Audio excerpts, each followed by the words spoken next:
Hello and welcome to HealthCast 305. This is your host, Dr. Rob Polizek of Physiologic Sports Physical Therapy. And today we have a great episode with the one and only Dr. Jesse Morse. He is a fellowship-trained sports medicine doctor practicing right here in Miami. He has a few clinics, and we'll talk more about that later. He specializes in regenerative medicine, musculoskeletal ultrasound, fractures, and non-surgical orthopedics. He treats athletes regularly and understands the mindset and how to get to them, basically getting them back onto the field. So he's worked with NFL players, MLB players, CrossFit athletes, I'm sure many more, but those are the ones that I was seeing when I was looking on your website. And it seemed, so it's great to have you on. Thank you for having me. No problem. Thank you for coming on. I'm really, it's always nice to have a doctor that really knows what they're talking about. So can you tell me a little bit about just from the start, about your education and your training? Because every osteopath has a different upbringing, and it's interesting to hear where they're coming from. So I'm actually an allopath. My partner is an osteopath. Sean, Chris, they call him Sean, it's his middle name. Goddard, he started the Osteopathic Center about probably 8 or 10 years ago by now. He's more OMM and more osteopathic EO trained. I was more traditional trained. I joined a couple months ago. I'm family medicine trained, and then I did my sports medicine fellowship at USF in Tampa. And then we saw a ton of pro athletes. And then after I graduated, I actually did I was working in an orthopedic clinic a couple hours north of Miami in the kind of West Palm, Port St. Lucie area. We were seeing a lot of fractures, classic traditional ortho stuff. I was in a group of 5 orthopedic surgeons, basically one for each body part. And then there was a couple of non-surgicals like myself. And we essentially saw everything from ACL tears to, knee replacements, hip replacements, anything, we did a lot of some regen there, predominantly more traditional ortho though. Your cortisone injections, your fractures, patellar fractures, all type you'd think of in a traditional ortho setting. And then I decided to mix it up a little bit and come down here and do more of a regeneration, regenerative medicine approach in Miami. Okay, cool. Yeah, it's a lot, right? It's a lot, and that's what you need to survive in this part of town is actually have all those backgrounds and things that you can work with from there. So one second, I think I lost the audio from my side. Let me make sure. This okay, good. We'll just do this. Sorry. This happens like every third podcast. I'll just lose the audio. I got to figure that out. It's sounding good from here. Everything's good? Oh, you can hear me? Yeah, I can hear you, no problem. Okay, good. That's a good way to test it too.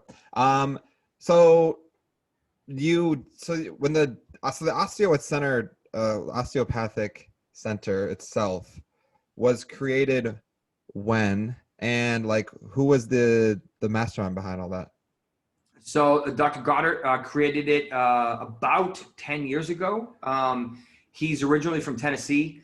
I saw that there was a Knoxville location. Yeah, and grew up in Tennessee. Did some of his training there, and he did some of his training in Miami. So that's why we have the 2 locations. So there's one clinic in Knoxville, and then there's another clinic here in the Design District of Miami. And then we just opened a new one in Jupiter, a couple hours north, kind of in that West Palm area. That's a satellite clinic that has a lot of the stuff we offer, not quite as big as either of the other 2 locations. And then we're expanding to a new location in the next couple of months, just trying to get those details ironed out west. But initially his goal, Dr. Goddard's goal, was to provide care in a manner that was trying to prevent people from injuries from getting worse, using initially Prolo and then eventually PRP, and then he transitioned over to bone marrow and eventually amniotic tissue allografting. And he does a lot. We do a lot of IV therapy with chelations, and he also does some manual manipulation like most osteopaths do. So, and he does more of a natural holistic approach as opposed to pumping you full of antibiotics or or, steroids or something like that. If they're needed, fine. But we're a little bit more of a non-traditional osteopathic, and I'm a little bit of a homeopathic integrative medicine practice. Yeah. Okay. Okay, good. So it's a good mix. It sounds like it's a good combination of strengths, at least between you two. Yeah. Yeah. So do you work? I'm more traditional, and he's more regen, more integrative. So it's a nice combo. Okay, so what the things that you work on particularly? What are like the top 3 treatments and things that you work on particularly with your clientele? Knee injuries, shoulder injuries, and then back stuff are the other top 3, I would say. A lot of our athletes are, a lot of our clients are high-end pro athletes. When they're not training or playing on the field or in the gym, they are getting treatment. And then we have, our weekend warriors, so to speak. That's a triathlete, or just, someone who's got a knee injury, or even, pediatrics that have a knee injury that no one can figure out what's going on with it, or they don't want surgery, or they don't want a steroid injection. So we're very flexible in that regard. We will pretty much evaluate anything. I read all of my own ultrasounds. I do all my own ultrasounds. I read all my own x-rays and MRIs. So I kind of get an idea of what's going on with the patient. And if we need to do an x-ray or do an ultrasound, we have it available in clinic. And if not, we can get something locally, an MRI, pretty much same day, which is nice. So we have all the luxuries of modern day medicine, but we also allow the patient to not much time as they need, but at least a half hour to sometimes an hour consult, depending on the injury, the specifics, and how long it takes to get through it all. Yeah, okay. That's that's the big thing, right? Is providing that customer service and not just giving like a brief overview consult that just is meant to like impress them. Like you're actually spending that time with them and showing them what you can give. And Yeah. And you work with, like you're mentioning earlier, a lot of professional athletes, and you got to assume that Miami is a great place to offer some of that professional athlete care. How did you start at least integrating with these professional athletes yourself? So a lot of it has to do with associations, quality, service. When the athletes say, I got better with this provider, you should check them out, type of thing. And a lot of these guys are close knit. And a lot of it comes down to high level physical therapists like yourself who work with some of these pros, and they, they're like, well, I know this doc, he's really good. We have good products. He only uses goods, and he's got a lot of my clients back to health. This is who I depend on, so we have a couple different physical therapists in the area that have been very helpful and very reliable. And if we have someone that we're concerned about, we have a tendency to send to them, and vice versa, depending on what the injury is and where the patient lives. If they're an hour away, it's maybe not convenient, but if it's mutual and it works, we'll happily address the issue. Yeah, you're just trying to make it as easy and comfortable for them as possible. So that's probably explains why you see a lot of knee injuries as a clinician. I'm assuming that's a lot of the athletes that you're seeing. Correct? Unfortunately, very common injury, very complicated body part. Unfortunately, it looks simple, but it is. Yeah, I was gonna say, for as simple as it is, it's just a hinge joint, but oh God, it's a nightmare. No, I know that's it's a challenge. Even myself rehabbing it, it's like this should be easy, but then you start looking at the hips and then the core and the ankle and the way they move, and you're like, oh, okay, this is gonna be it's a something. snowball effect. It did the whole chain reaction. The kinetic chain actually plays a significant role, and if something's not being fixed up here, it's probably going to affect down here, and vice versa. So you kind of have to fix everything. You can't just and that's one of the things that we've benefited from, is that when we evaluate an injury or issue, instead of just treating that issue, we have a tendency to treat the whole joint in the whole area around it, so that you don't come back a couple months later and say, well, my initial injury is fixed, but now all the other injuries that I didn't appreciate are starting to crop up. Because a lot of the times there's compensatory mechanisms where you have one injury that is in one part that you feel, but other areas are suffering as a result. And when you fix one, the other ones finally start to pop up. A lot of it has to do with instability, whether it's the knee and some of the small meniscofemoral ligaments, the coronary ligaments, or even some of the small ligaments on the outside. You can fine tune those up. The back is very common for similar issues. The hip is also a big headache, where you have to address some of the smaller ligaments and tendons that provide some support. So even if the joint is if you fix the joint and you don't address those, there's a good chance they're going to still be struggling because the supportive ligaments are weak or banged up and they weren't properly addressed. So it's only a matter of time before that injury probably returns or they start having pain again. Yeah, right. It's like you can clear, like you said, you can clear one thing up and then the other thing pops up. It's like you're spinning plates. You're better off just having it all taken care of at once instead of trying to fix one, running over here. Then you realize that the other thing's going to start to crop up too. So you've seen coronary ligament issues. Those are the little tiny ones in the knee. Oh, all the time. Those, really? You would be amazed at how often those stupid things are injured. You never even hear about that in terms of like rehab. Like when people I've never heard a physician or a doctor or someone refer to me and be like, check out the coronary ligaments in the knee. Cause if someone has a knee injury, dig your finger in between and there's a good chance it's the coronary. Right. We inject them every day. And depending on what you're putting in there, but anything is going to stimulate them to properly heal. We don't use cortisone much, but whether it's Prolo or PRP or bone marrow or amniotic, whatever you're using, you can get right into them. We use ultrasound a lot of the times to find exactly where we need to go.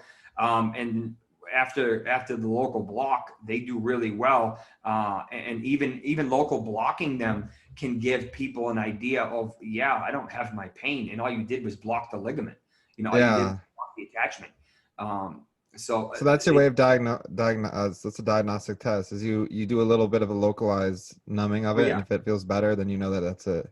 We do a lot of that actually. Because you do special testing with your fingers and your hands, and then you also do this. Yeah, I mean, you get an idea of what you're dealing with manually, but if you really want to be decisive and say, all right, is this the injury or no? All you have to do is do a little local block with Lido, and 5 minutes later, if the injuries stop, if the pain's gone, that's your injury. See, I can't do that. I need to. Sadly, right? Sean, I don't do neck and back, but Sean does neck and back. Goddard does. Dr. Goddard does neck. He'll do posterior cervical, and he'll do lumbar and iliofemoral. So anything in the lower back or upper neck. Yeah. If anybody has any, a lot of the times we see. With texting and everything, our heads are down and there's a lot of strain on that upper neck. We actually see a lot of tearing in some of those muscles as they insert into the back of the head, and you can see them on ultrasound. And we actually saw one a couple months ago that had a huge tear in the actual muscle seen on ultrasound. And that's why the person was in so much pain, because that tendon or tendon attachment point was almost ripped in half.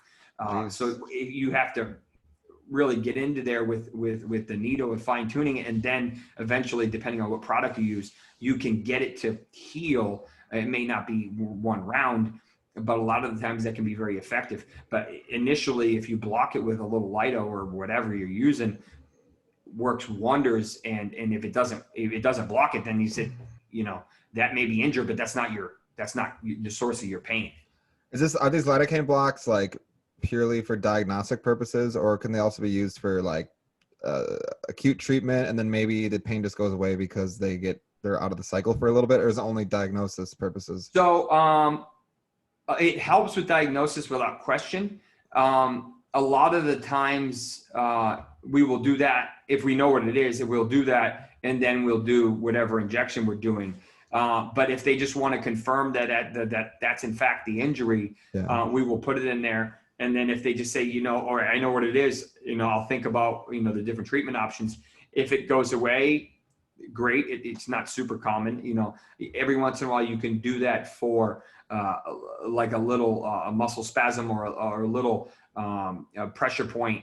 But traditionally they don't have a tendency to go away much with a little light. Every once in a while you can irritate. If a nerve's irritated, you can clean it up with a little bit of that. But most of the time it's temporary. But the goal is awesome, because you can actually identify an issue and completely eradicate their pain within 10-15 minutes. And at that point, because it's so specific, you're literally injecting it at the site of injury. Yeah, it's like a sniper.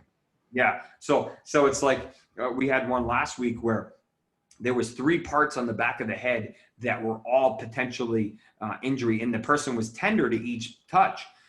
One of the ones we blocked they still had pain.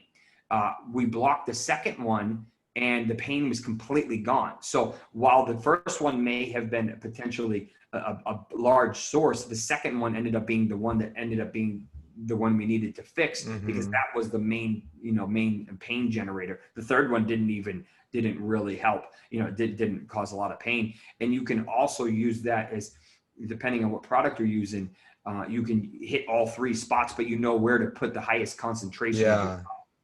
Because that's where your injury is. It's funny because like the biggest, most mechanically damaged one, which you would think would be the greatest pain generator, isn't always the greatest pain generator. Is that true? Yeah. I mean, sometimes it's funny because when I look at x-rays and sometimes ultrasounds, they, especially of the knee, some people, their knee looks awful, but they're not in any pain. And then some people, their x-rays look pretty good, but they're miserable. And it's like, it's funny because they don't always correlate. Some people, either they're hypersensitive to pain, or it's something that's just not obvious. It's a ligamentous injury or something that you're not seeing on x-rays. And then a lot of the times the dynamic testing with ultrasound, which we do a lot in the clinic, really helps, because you can actually tweak and twist and move that muscle and watch it under guidance, in real time, and see, is that moving like it should? Is there swelling in there that you may not catch on ultrasound? Yeah. I did one yesterday. There was a glute medius irritation. She was a triathlete, long distance runner, and was continuing to have pain, and an MRI was not super exciting. But I threw ultrasound on there, and you could see classic tendinopathy right at the glute medius attachment point. So you're like, I know what the MRI says, but that's not consistent with what you're feeling, with what your pain generator is. So you block that area, the pain goes away, and that's your issue. Whether or not you can fix it, completely is a separate discussion. Yeah, that's going to be more holistic, like maybe rehab and years of this and that. So yeah, it's interesting stuff. I mean, we see that with chronic low back pain as well, where people have they're beyond the tissue healing time, right? 3-6 months later, they have they can swear they feel the same pain they had the day they got injured, but they get imaging done, and mechanically speaking, it's healed. Not all the time, but sometimes. So it's like, it doesn't always present beautifully. And like you said, and that's the point I always try to make, that you're making about the knee, is people's knees and backs and necks can look horrible on imaging. And it really is about the doctor's interpretation and how they explain it to the patient, because, that patient that they have no knee pain, maybe a little bit, and you look at their findings and their knee is all scraggly and disgusting. You could easily be like, oh my God, look at all that though. Look at your knee. It's really degenerated. Like, you could say that and it might start a tailspin for some people. So, yeah. I mean, there's a famous study that I reference often that analyzed a lot of people in their 50s with and they wanted to evaluate low back issues. So they took, I don't remember the exact numbers, but it's roughly, we'll say it's 100 people.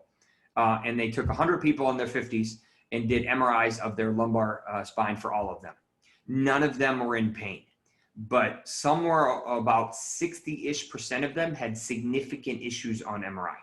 So that just demonstrates that we should treat people, not pictures. Oh yeah. Because these people weren't in pain. They just learned to live with whatever they had. So sometimes you have to correlate your exam with your imaging. You know, you don't just treat the images, and you don't just, sometimes you don't just treat the exam because you may be missing something. So you kind of have to put them together.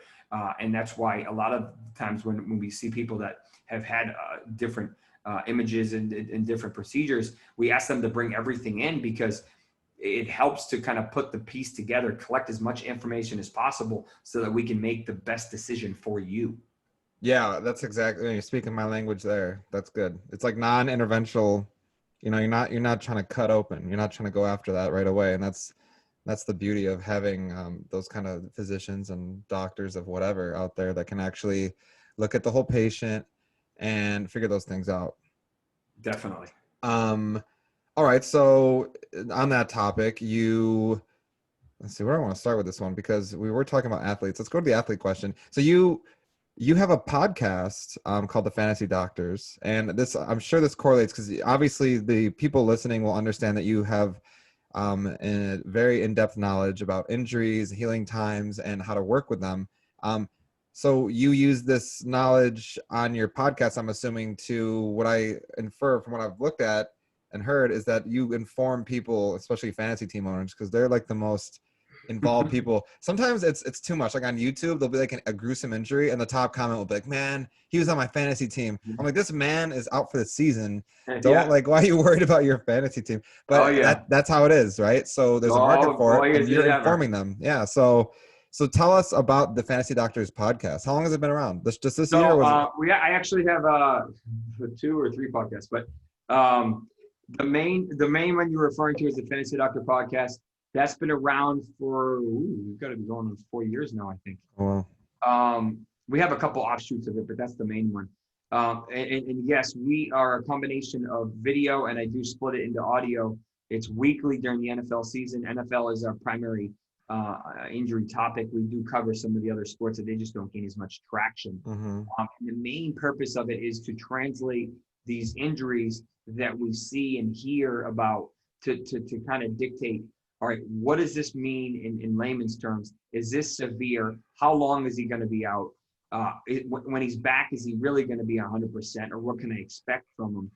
And also, how does this affect the rest of his team? I mean, because it's a trickle down effect. If that guy's not going to do what he's supposed to do because he's injured, somebody else has to carry the weight. And then the next question is, and what I've learned through the deciphering of the language of the injury reports and all this other stuff is, well, if this guy practices on this day, that usually means he's going to play. But this team is a little bit more conservative, so they will hold him out a little bit longer than another team who's really aggressive and may push him a little faster. This type of injury has a tendency to heal on this type of timeline, and so on and so forth. So we're growing at an astronomical rate right now. I think we just hit 18,000 subscribers on YouTube today. Oh, wow. And then I think we're at about 600,000 views over the past month for our YouTube page. Jeez. I try to do a lot of the individual big name players so that people get an idea, even if it's a 1 or 2 minute video, but it's specifically about them, where they're at, whether or not they're going to play, and answer some of those things that I just discussed. I also just launched the Osteopathic Center podcast, which is basically discussing regenerative medicine and different types of things that we offer, but also kind of going back to just breaking it down and explaining the injuries in general. I did a shoulder injuries podcast yesterday that I posted, just kind of describing the different types of injuries, what are the different treatment options, whether they're traditional, and I talk about some of the traditional, whether it's injections or steroids or surgery, and then I go into some of the more regenerative stuff. Labral tear, what type of injection do you need to really fix it? The importance of physical therapy, that type of stuff. What type of pain is associated with what type of injury, and I try to make it layman's terms. Sometimes it gets a little crazy because it's hard to break it down, but we'll be doing one a week. Dr. Goddard will be doing a lot of his expertise, since he's been doing regenerative medicine pretty much daily for the last 7 or 8 years. He's got a ton of training, so he's really, really good with anything from cosmetic procedures to sexual health procedures to in-depth procedures on knees and backs and spines and even hair. So each episode will kind of cover a different topic, and eventually we'll grow and be even more and more specific.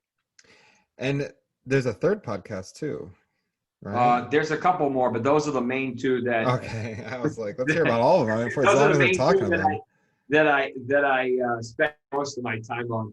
I have a couple others that I just talk about different types of injuries, or when I used to do lectures for gyms or whoever, I would post those up as well. That's smart, yeah, because that's like a double doozy. You teach it, and then you could just put it out there. People can learn from it if they want. Yeah. And then the kids at school are like, damn, I'm paying for this and he's giving it out for free. Yeah, I know a lot of expensive knowledge going to, but I feel like it's my duty to give back. Yeah, why not? I mean, the school's a whole different concept, obviously. There's actually, I could fall asleep during a podcast. I can't do that in lecture, so. You shouldn't do it. You shouldn't. It's going to happen though. We've all done it. Oh yeah. Yeah, one time I remember it was the one time I actually legitimately fell asleep and my eyes were closing. And my teacher called me out and I was like, everyone was looking at me and I was like, oh my gosh, this is the worst feeling in the world. It's like caffeine. Yeah, it's like caffeine. If someone calls you out, that'll make you up. You're like, and now you're like afraid to fall asleep ever again. Yeah, I was like, I'm going to stay awake the rest of class. Yeah. All right, so regenerative medicine. This is what your center is centered around. And when I visited, you showed me a bunch of cool stuff. There was a bunch of equipment, a lot of things that you don't typically see at some of the other places I've been to, even regenerative medicine, because I visit a lot of doctors and I say hi, and I haven't seen a lot of the equipment you guys have. Obviously, there's some that I have seen, but you had a different take on it. So I wrote some down. I wanted, if you have a moment, we can talk about it. So the IV stuff, because the IV is the one that I think most people can relate to. That's the big one everyone hears about now. IV. There's IVs everywhere. You can't walk outside without seeing a mobile IV clinic. Correct. IVs everywhere. So they're not all created equal, because I know some are ran by different types of people and some are probably ran by potentially more qualified individuals. So can you tell me a little bit about that? Yeah, so we actually have a beautiful IV suite here in the Miami office. And it, depending on what you're trying to do, so we can do anything from traditional, we don't do a whole lot of like just IV saline, regular traditional fluids. We do a lot of high level vitamins, vitamin C, vitamin B, we can do vitamin B12 injection, which is an energy boost, so to speak. We use UVI, ultraviolet light, which actually helps to clarify and clean the blood. We also use ozone, and I will talk about that if you'd like. And then we do a lot of NAD, glutathione. We can even chelate the blood and strip it down if you're trying to pull out heavy metals, or if you have pollen, if you have any issues with mold, which is very common here in Miami. Unfortunately, sometimes that has a tendency to find get in every little nook and cranny. You can use different combinations of chemicals, and you can actually pull that out of the blood safely. And we do this regularly with a lot of our patients. We do a lot of lab testing beforehand to see exactly what we're treating and make sure that everything's being safe and monitored properly. Most of the time they're in-house in our clinic. We do also do a little bit of a concierge stuff, but sometimes it's hard to do that because all the supplies are in our office and it's hard to bring everything there. But sometimes we do offer that option. A lot of the pro athletes have a tendency to like that. Yeah, I was going to say that sounds like something they would love, to kind of clean the blood out. Is that what's that machine that I saw when I went into the office, and it was in like the corner by the cryo stuff, and it had I think that was the one that filtered blood too. Is that the same one we're talking about? So there's a couple different things. That room has a spot cryo treatment. So it's actually cryo that actually you can put it on whatever, 2, 3, 4 minutes. Then there's what we call a PEMF machine, which is a magnetic thing that helps decrease pain and inflammation, very commonly used in horses, very, very commonly used in horses. It does work for humans. It's just not very popular per se. And then another thing we use is different types of light. So blue light, red light, something called a biophoton machine, which actually helps to decrease pain and inflammation, and the different wavelengths of light penetrate different types of tissues and different depths. So that's one of our rooms. Within the blood. Yeah, within the blood. This And is all, it can like alter the composition or get rid of certain things by doing that. again, that we use that a lot for pain and inflammation. We'll do that a lot for after any of our stem cell or any of our high level injections. That's crazy. We usually include that. So they'll come in you really want to do it twice a week, or sometimes if you're aggressive, 3 times a week. Just, it takes like 10 minutes. It's not long. But yeah, to help kind of continue to decrease that inflammation and improve that blood flow, which at the end of the day is really what it's all about. The ozone, which is more integrative medicine, is very common in Europe, very common in South America, where a lot of our patients come from, and they specifically seek us because we have it available. Dr. Goddard is really well versed in ozone, and we even use it, essentially ozone is 3 molecules of oxygen put together, and essentially what you do is a gas and you hyperoxygenate the tissues, which then helps to kill any oxygen-free radicals, and also improves the blood flow secondary to basically forcing in additional oxygen. You can actually put it into joints, and we had a really good case actually today where someone was pain-free for the first time in several years, secondary to ozone. You're going to have to do it probably more than once or twice to get that to consistently stay. But if you failed a lot of other options, you can do it. We also do something called Autohemotherapy, which is essentially taking ozone. You pull blood out of the arm, usually 3 or 6 ounce increments, and you infuse the ozone back into that blood and then put it back into your body, which essentially hyperoxygenates and cleans out the blood. And you can do anywhere from what we call 1 pass, which is 3 cc's, up to 10 passes at a time, which is essentially about 1/3 of your blood. Wow. It takes the 1/3 of your blood, the 10 passes takes a couple hours to do. You can't do that quickly, but it helps with fatigue. A lot of the athletes like it because they feel like they can push it and they are able to get back to the same energy level the next day without having a lag time of a couple of days. And a lot of our other patients use it because they feel a lot better after doing some of these options that they've never had before. Whether you incorporate it with vitamins, or you just do an ozone therapy treatment. Yeah, that's amazing. So I'm sure the athletes love that because now all of a sudden they have this extra oxygen in their blood. They must do pretty well after it. Yeah, they do. It helps, and some of them, glutathione's a big thing. NAD is is another supplement, that injection that they really like. It helps to regenerate and help with the mitochondria, which is essentially the energy storage for the cell that we all learned in high school. Most of us forgot. But that also is very helpful. So we have a lot of different options, and a lot of those, what I like to call minute clinics, the ones that are just trying to help you from your hangover, they're not using the best products, the best quality products. If you think about it, you're probably spending $70 or $100. How much are you honestly going to get out of that? And at the end of the day, do you really know what you're putting in your body? That's part of the other thing. It's like you're trying to be good, but are you really helping, or are you just?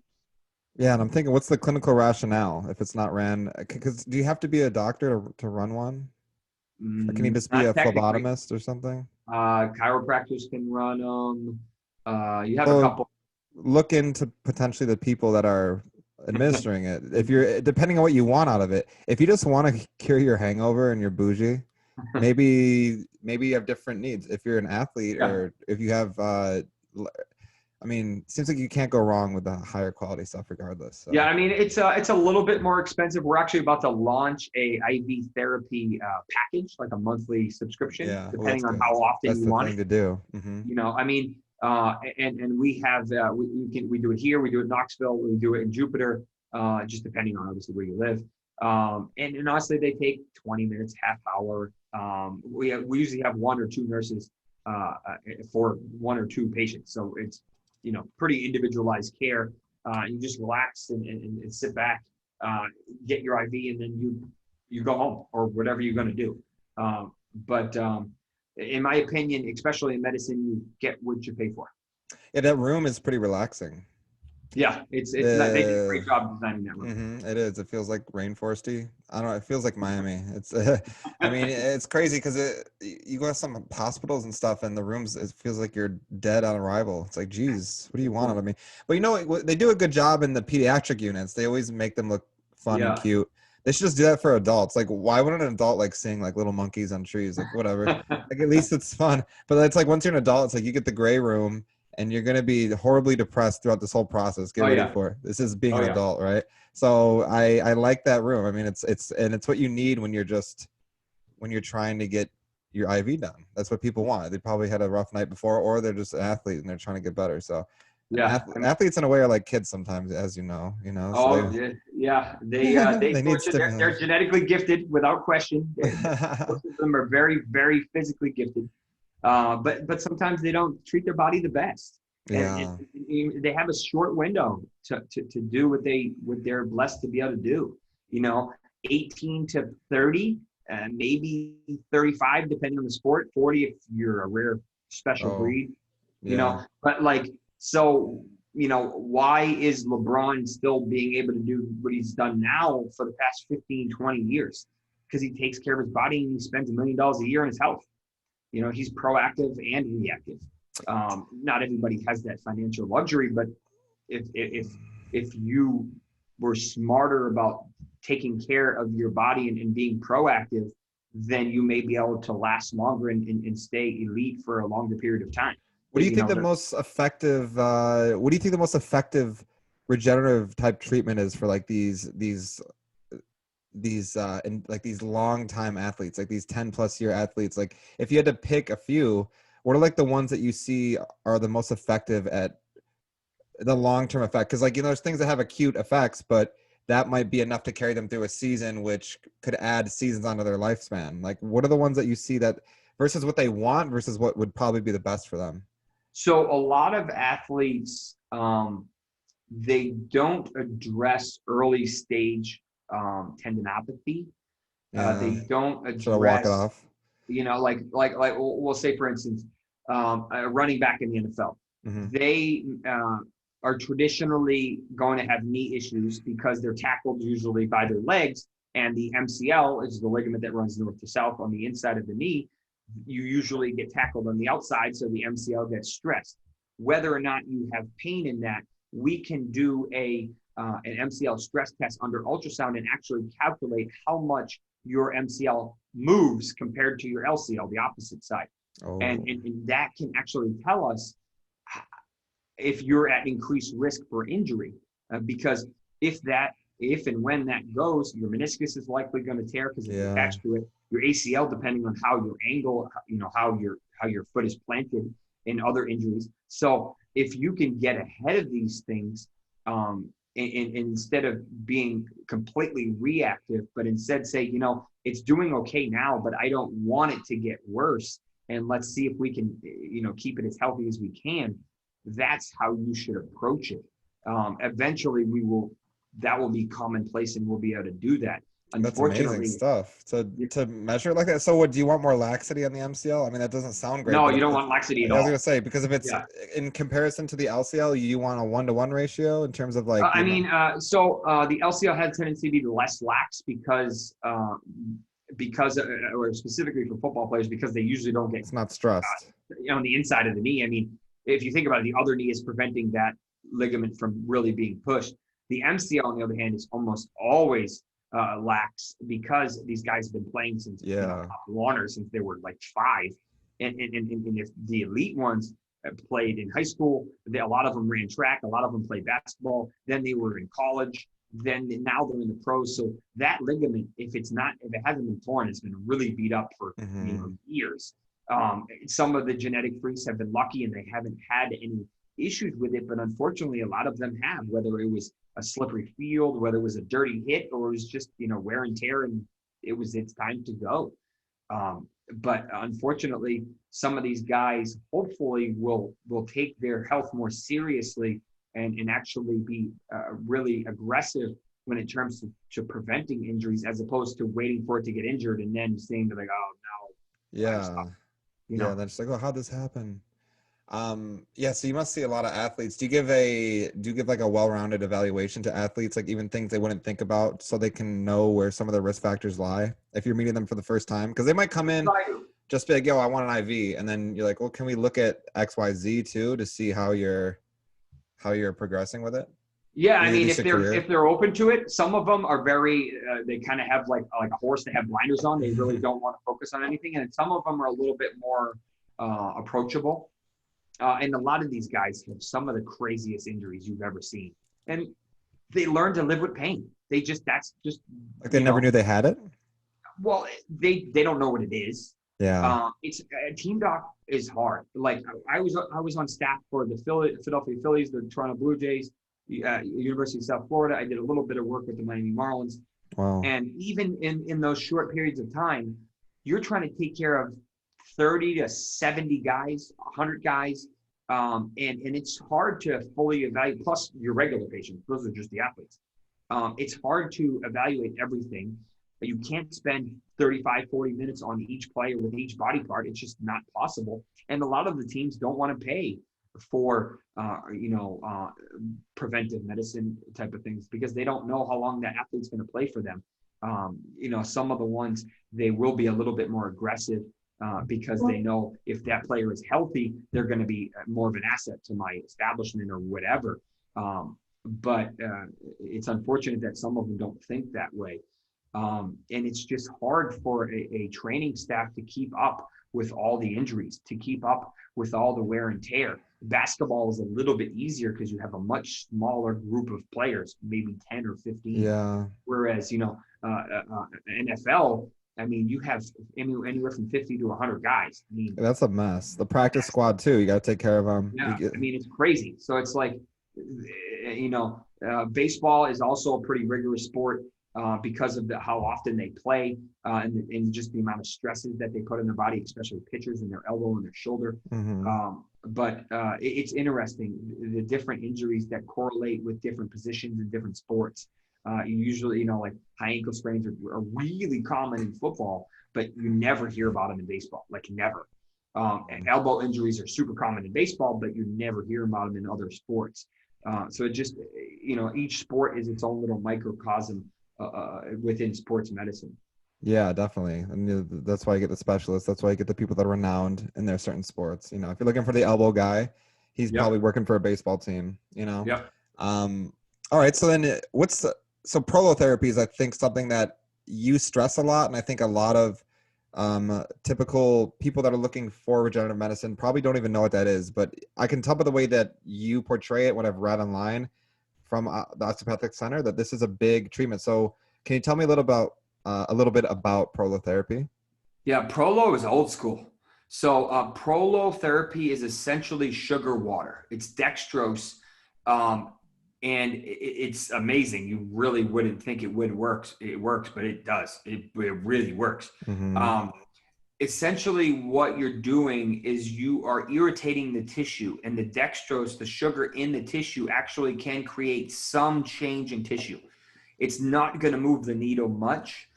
So I like to use an analogy of like a gas tank. So maybe in a Prolo may move it, in an eighth of a tank. You're moving the needle a little bit. PRP may move it a quarter of a tank. Whereas something like bone marrow, you're talking 3/4, and then amniotic tissue allografting is pretty much a full tank or pretty close. So it has the potential to structurally change the tissue to make some improvements. It's just not dramatic. So you may need 3 injections or 5 injections. But if the injury isn't that bad, that's all it takes. And then some people, that's what they grew up on. That's what they know. That's what they always heard. Very common in Europe. A lot of our patients specifically come to us because that's what they've always known. That's what fixed their issue. And they come to us because we do it all the time and we're comfortable with it. Whereas some of the other docs are like, I don't use that. And that's okay. But it works. It's safe if you know what you're doing. And it's not overly painful. It does cause some discomfort, but it works. It definitely works depending on what you're trying to treat. and how aggressive you want to be. And unfortunately, budget does play a role because a lot of this stuff is not covered by insurance. They consider it experimental. Yeah, which is great. So you have to offer a range of services to work with as many people as possible. And I know what that's like too, because personally, I'm an out-of-network clinic. I bill for people, but you don't always get the ideal deductible situations for patients. So you have to offer a range of services, a range of packages. And it's like you said, with the monthly subscription with the IV stuff, that's a big deal. That shows that you're willing to work with people. And okay, so if you do this could be a better deal for you because you could get XYZ over that month-long period. Yeah, we always try to work with our patients. We know this stuff gets expensive. And what we've learned, especially in regenerative medicine, is you really get what you pay for. If you're getting PRP for $200, it may work a little bit, but there's a reason why ours is over $1,000 because it works. And you probably are going to get a much better result because of the product, because of the training we have, because of the experience, and all of the complete package. So rather than doing something 3 times, we do it once and make sure it's done properly. So that's and I like to almost describe like a menu. Like, here's your injury. Here are all the different options for what we can offer you. This is what will be the best for you, but this is your body. This is your decision. You let me know what you want to do. Yeah, you're just trying to offer, here's what I think that we could do for you, and choose based on your situation or what you think would be best. Because some of these things are probably intimidating to people, but they would help them. And so you might have to educate them too on what you can help, the same thing with PT. If I have to do manipulation, they're not comfortable with it. Well, then all of a sudden, like, let's try this, like, just get comfortable and this and that. And then, they realize that it was worth the risk, even though it's not even that. Speaking of manipulations, you guys do it too, right? Yeah. So Dr. Goddard does. When people hear manipulation, they usually think of a chiropractor cracking necks and backs and stuff like that. That's not what Dr. Goddard does. Osteopathic or manipulation, or OMM, is small movements that are much slower, much more refined and controlled. Not any big cracking. And a lot of the times what it's doing is it's resetting the tissues to where they should be, where they should belong. And a lot of the DOs, a lot of the osteopaths, they've been doing this since year 1 of med school. So they've been doing it for 6, 10, 15 years. They're really good at resetting something. So if you've reset it 3 times and it still comes back out of place, then there's an injury that obviously this isn't enough. But a lot of the times we have a tendency to, kind of like if you're driving, you have a tendency to veer out of the lane. Ideally, we bring you back in the lane and everything's good. But if you keep veering out of the lane, there's an issue and you need to fix it. That's kind of one of the ways we use it to help with that. And some people gravitate to that because they like the way it feels, and they like when the softer form of manipulation that is controlled and not as aggressive. No, smaller amplitude instead of me taking your neck one way and ripping it all across. Sometimes that makes me cringe when I see that. I personally don't do cervical manipulation. But I do lumbar and thoracic spine, and sometimes people just they have like junkies for that. They want the cavitation, but I'm like, hey, let's try this. Let's try some exercises and some stretches that are a little bit less aggressive for you, because I'm not sure if you can handle that right now. Another thing that we're really pushing hard right now, and it's almost ready, it's pretty much there, is our website. We really put a lot of effort into it to really educate and we want to be seen as a source of unbiased information. We have we're about to upload about 75 instructional videos that are done by a company called ViewMedica that cover all types of orthopedic injuries, ankle sprains. What does PRP do for this joint? And it kind of breaks it down. What in English, in simple terms, where you can actually understand what they're talking about.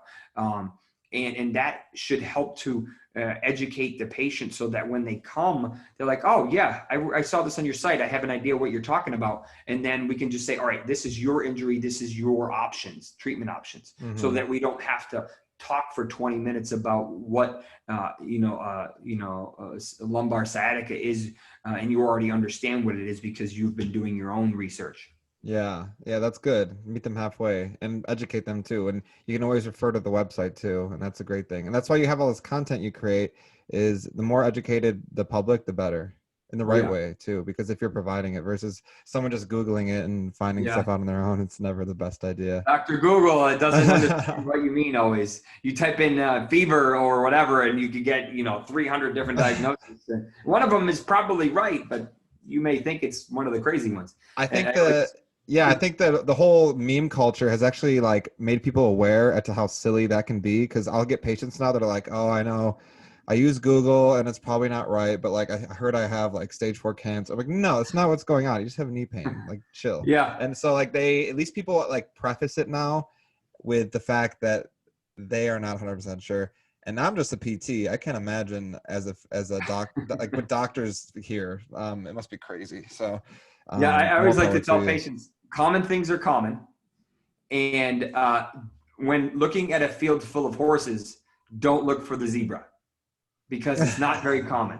There's a good chance you have one of the horses. That's an interesting saying. If you rule out all the horses, maybe you do have the zebra. But don't look for this crazy stuff because it's 1 in a million or whatever. You may have it. It's possible, but that's a rule out, a diagnosis of exclusion of, it's not the first thing you should test for. Yeah, it's funny. People always want to look almost for the worst thing. It's because there's so many overlapping symptoms. That's the thing with COVID, is COVID has all these weird symptoms that people, like literally any symptom you have, it's like, oh, I have COVID. Like a weird, like one weird cough, and I'll be like, I have COVID. That's it. Or like your heart skips a beat for some reason, you have COVID. It's like, okay, I'm dying. Like it's people need to calm down and think logically, and but nowadays you got to be careful. All right, so that's Prolotherapy. And then what about this nerve hydrodissection? I think the name says it all. That's more something Dr. Goddard does. He does that. You can do it anywhere from the face to any specific nerve, and you're basically trying to strip the nerve of any scar tissue and trying to free it up, which usually, from my understanding of it, essentially helps to eliminate the pain that's associated with it. But that's not one of the things that I do. So I would completely defer to him. Okay. But that's not the first or second thing that we get asked to do or talk about. But if someone wants to ask about it, or if that's what is needed, that's in our realm of possibilities. Yeah, it sounds like something that you would have to clinically decide for someone, as opposed to someone being like, can I get that nerve hydrodissection? Like, I don't think that's happening. I think that you're getting the IVs. Ordering that off the menu from the restaurant. That's probably not what, if it's one of the possibilities, it's a very specific issue or injury or illness. Yeah, definitely. And I mean, it's been great talking to you. I think that people need to look into regenerative medicine more. It can offer a bridge between health and thinking you need surgery, right? You can kind of cut that off. I'm one of the few that I like to say, if you need surgery, I'll tell you need surgery. I sent a patient who I would have loved to inject his shoulder, but at the end of the day, my goal is all about realistic expectations. So if I know that after thousands of dollars worth of injections in your shoulder, I'm not going to fix it, I'm not going to waste my time, because you're going to be disappointed and I'm going to be disappointed.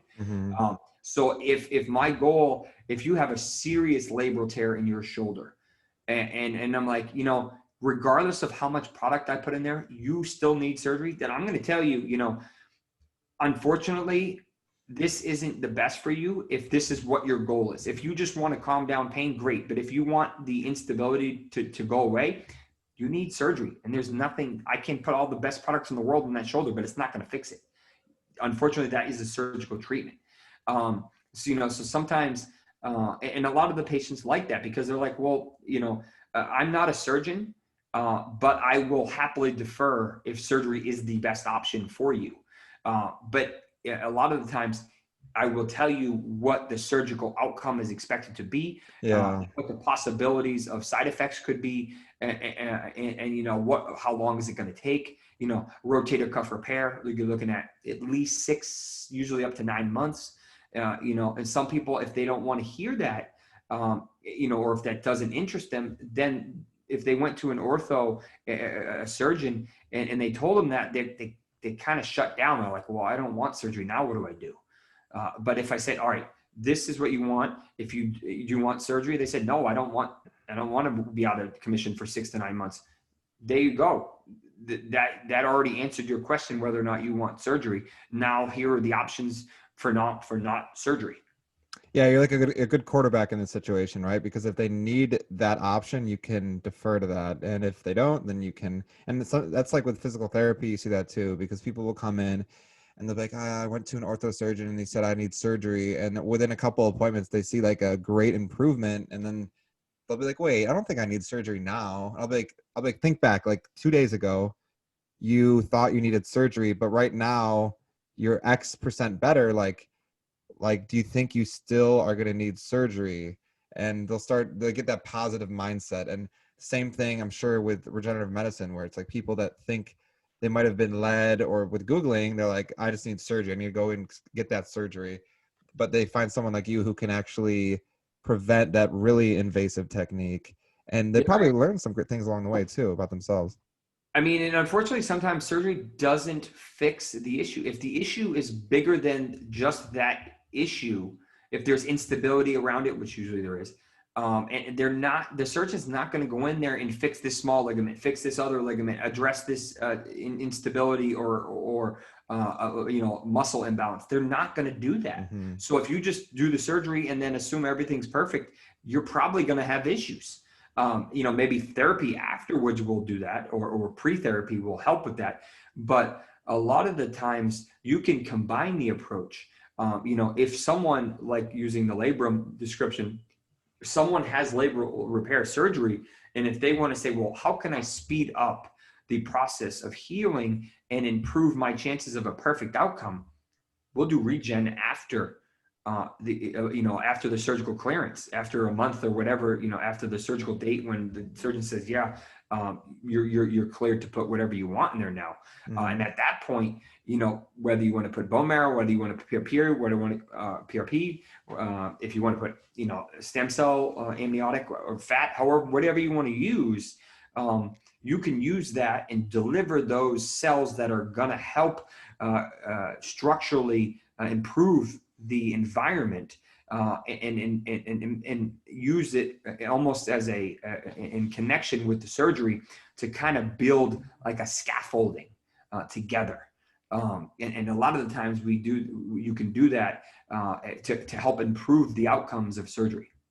Okay, cool. Yeah, and that's the thing, is that people need to realize that it's not cut and dry. We're not like cars. Not usually like cars, and the body has many more ways than one to get better, and it's not always like, you know, take this out and fix it and you'll be 100% fine. You know, it's not like that. So consider a lot of the options, consider the experts, you know. Yeah, I mean, there's a reason why we call it practicing medicine. I like that. I mean, it's not, there's no, very never heard rarely that. is it black or white. It's shades of gray. This is a lot of shades of gray. And, you know, that's why the surgeons who are, or, you know, the old school docs that are 40, 50 years in practice, they can do half this stuff in their sleep because they've seen it so many times, and every single way it can present, they've probably seen it. You know, but even then, sometimes things don't go according to plan. You know, there are a lot of factors that play a role in a clinical outcome. But no, it's definitely a challenge, and everybody's unique. You know, your body habitus is different than mine. My clinical environment may be better or worse than yours. You know, are you smoking? Are you drinking? Do you have a bad liver? Do you have heart disease? Do you have poor blood flow? You know, do you have diabetes? All of these things are like a big concoction, and they're going to affect healing. They're going to affect all different types of stuff. And each of us is different. So it's hard to give you this general, oh, can you fix me answer? this is personalized medicine. I can't do that for you. Yeah, and then I like that practicing medicine quote. I'm gonna think about that one because that's the thing with especially with PT. It's like we don't have the luxury of just being able to say like, I'm gonna go in there and take this out and fix it, and Yeah. that'll get taken care of. And when you say something like that, it's like it's almost like you're a woodworker. It's like I'm just gonna fix that one thing, or like I said, fixing a car, and then you can almost with in some sort of confidence, be like, I'll fix it. Yeah, you're fixing that tissue, but as a PT, I can't go inside you. So I have to really be like, well, if you work through it, if we try these things and you have like a positive mindset and you understand pain neuroscience, and we have like gradual expectations of what you can expect from therapy. Like it's not so cut and dry. And that's the beauty of it too, because it puts a lot of the onus on the patient and they can actually drive themselves to improvement. So me just saying, I'm going to like fix you and you're going to be better, because if that Yeah. doesn't work out, then the patient's going to be really exasperated. That's why like rehab, regenerative medicine, or like physical therapy after these procedures is so important, because Oh, you yeah. get, that's like the point where the patient goes from like victim patient to like empowered healed person. So Yeah. I definitely can relate. You definitely need for all my procedures, or mostly all of them. I definitely recommend physical therapy. Whether or not they do it, unfortunately, isn't always up to me. But if the majority of the time there is a mechanism that is flawed, there is an issue in the mechanics, and usually that created the injury. So you have to not only fix the injury, but also fix the poor mechanics, or you're going to probably have a recurring issue or a new issue. So most people don't know how to fix their poor mechanics, because if they did, they probably would have fixed it. So they have to rely on a therapist like yourself who knows how the body should be and ideally how to get back to perfect as close as you can. Exactly. Yeah. And that's the beauty of it. The whole rehab process, getting someone back where they need to be. And hopefully with regenerative medicine, never getting there in the first place. So That would be beautiful. It's coming up strong. They're the new crazy product is what we call exosomes. We're still we do use them. I haven't seen super solid data, but in the future, I believe they are the next level of regenerative medicine. But right now, PRP is very effective. Bone marrow works really well. The growth factors in both are fantastic, and amniotic tissue allografting, if you get the right source, is fantastic. These results are just impressive. Unfortunately, it's not cheap, but it is very, very effective. how does that work? They just like inject directly into the insult? Like how does that? So amniotic tissue allografting, you essentially, a woman gets in the process of delivering a baby. After the baby is delivered, and they've already been screened for all testing, all diseases and everything, and they're all negative. They will take the placenta, because it's usually a C-section. They will take the placenta and they will actually strip it of some of the cells, and flash freeze them. So they're cryopreserved, and they're usually broken down into either 1 cc or 2 cc's. That's usually how they come for us. And you can actually, and then when you get them, they're still frozen until you use them for the procedure. So like 10 minutes before the procedure, I'll thaw them. And then you can, and then you pull them up with either usually normal saline.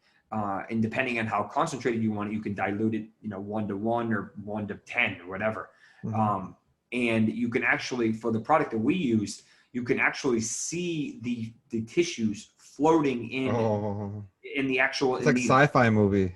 Yeah, you actually can see it. It's and it's essentially, so what most people don't realize is that the amount of growth factors and different levels of growth factors changes. As when we're a baby, we have the highest level of stem cells in our body ever. As we get older, it gradually drops, and it's like it falls off a cliff after our 30s and 40s. So someone who's in their 50s or 60s is going to have a significantly less MSC or stem cell count than someone who's in their teens or 20s. but the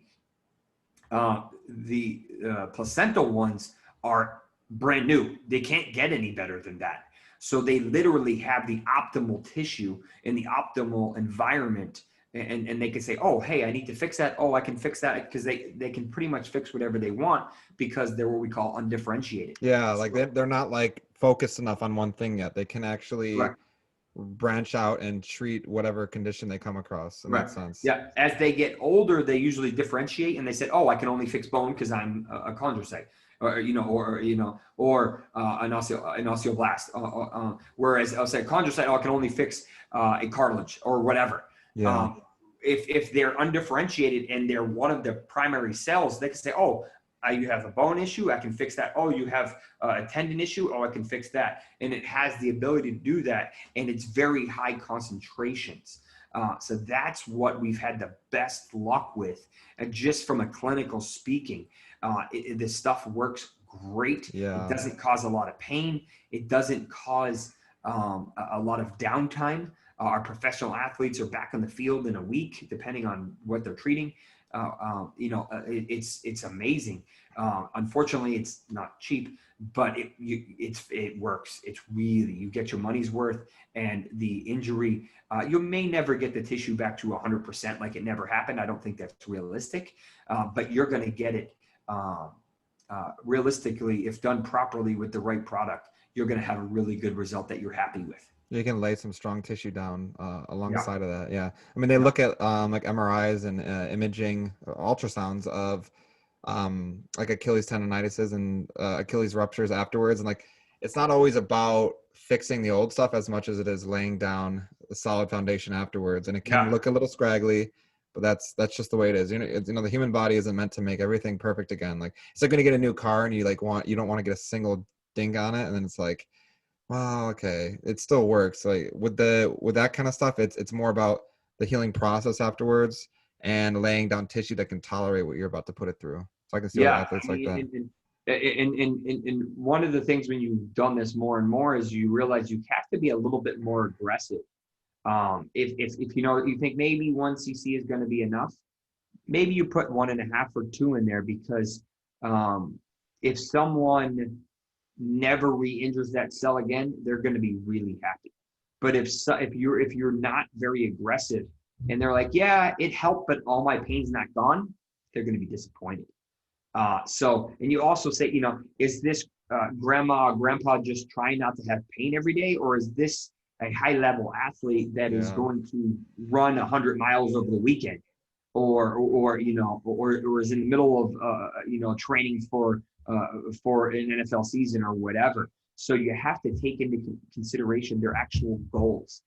How bad is the injury? What are their personal goals? How, are they going to be pushing it really hard where you're like, yeah, this thing's going to be really stressed, and there's a good chance you're going to re-injure that because of how active you're going to be.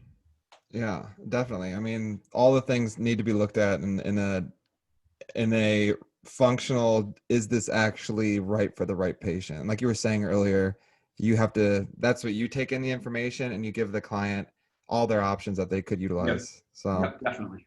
Well, thank you so much, Dr. Morse, for coming on. It was extremely thoughtful interview, and I feel like you could keep going, but I'm over here like, man, this guy's still in the office and he's going and going. I don't want to, I mean, I think you beat me out here, and it's like, okay, that's all right. I got some stuff to do, but that's what I figured. I don't want to keep you too long. We actually do a little bit of a free consult, especially if you're in the Miami area. If you want to stop in, you can happily, bring some of your stuff or give us a call, and one of the patient coordinators will be able to kind of review your information and see if you're a candidate, for our services. Even if you want to do a phone consult, a lot of people who live in different parts of the country or different parts of the world will send us their information and say, all right, I want to talk to the doctor and see if this is something that I'm a candidate for. So you don't be restricted by location. A simple flight is not a big deal if you're potentially treating your body. It's life-changing, seriously. And it's a flight to Miami. I mean, come on, just go on vacation. Yeah, I mean, you come lay low for a weekend and you fly back home. I will include that in the show notes. And yes, Yeah, of course. I will include in the show notes. I'll include it in the Instagram video clip descriptions as well. Is there anything else that you haven't promoted yet in terms of your business? Because I want people to reach out to you and know who you are in terms of like. So as far as Instagram, we're starting to push that hard. Between Instagram, which is the Osteo Center, my personal one is Dr. Jesse Morse if you want it. I'm on Twitter personally a lot, more so for my other stuff, not for Regen much. And then the osteocenter.com is a ton of beautiful information that's really helpful. And then our YouTube page, we're starting to push that. And then our new podcast that I just launched last week, that will eventually be on all podcast servers. I'm waiting for some of them to respond, Apple and so on and so forth. But that one is called the Regenerative Medicine at the Osteo Center, Osteopathic Center podcast. But you should be able to find it through our website once that gets launched, or on our YouTube channel. So a lot of stuff to take in. Just figure out what works best for you. If not, I'll happily answer any questions if you want to message me or directly hit me on either Instagram or on Twitter. I'll happily answer any questions. All right. Well, thanks, Dr. Morse, and everyone. Please check out the website. Look into getting some help with your body. Take care of yourself. The body's not like a car, but sometimes you still got to take it in for a checkup. And this guy's the man. He's smart, and he's got a great office. Check out, especially the IV room. It's beautiful. So Dr. Morse, thank you so much for coming on, and have a great rest of your day, and get some sleep. You're over here talking to me till 7 o'clock. You got more. You're still in a suit. Come on. I'm wearing a t-shirt. I'm disrespecting you over here. All right. Have a good one, Dr. Morse. Take care. Thank you. Bye-bye.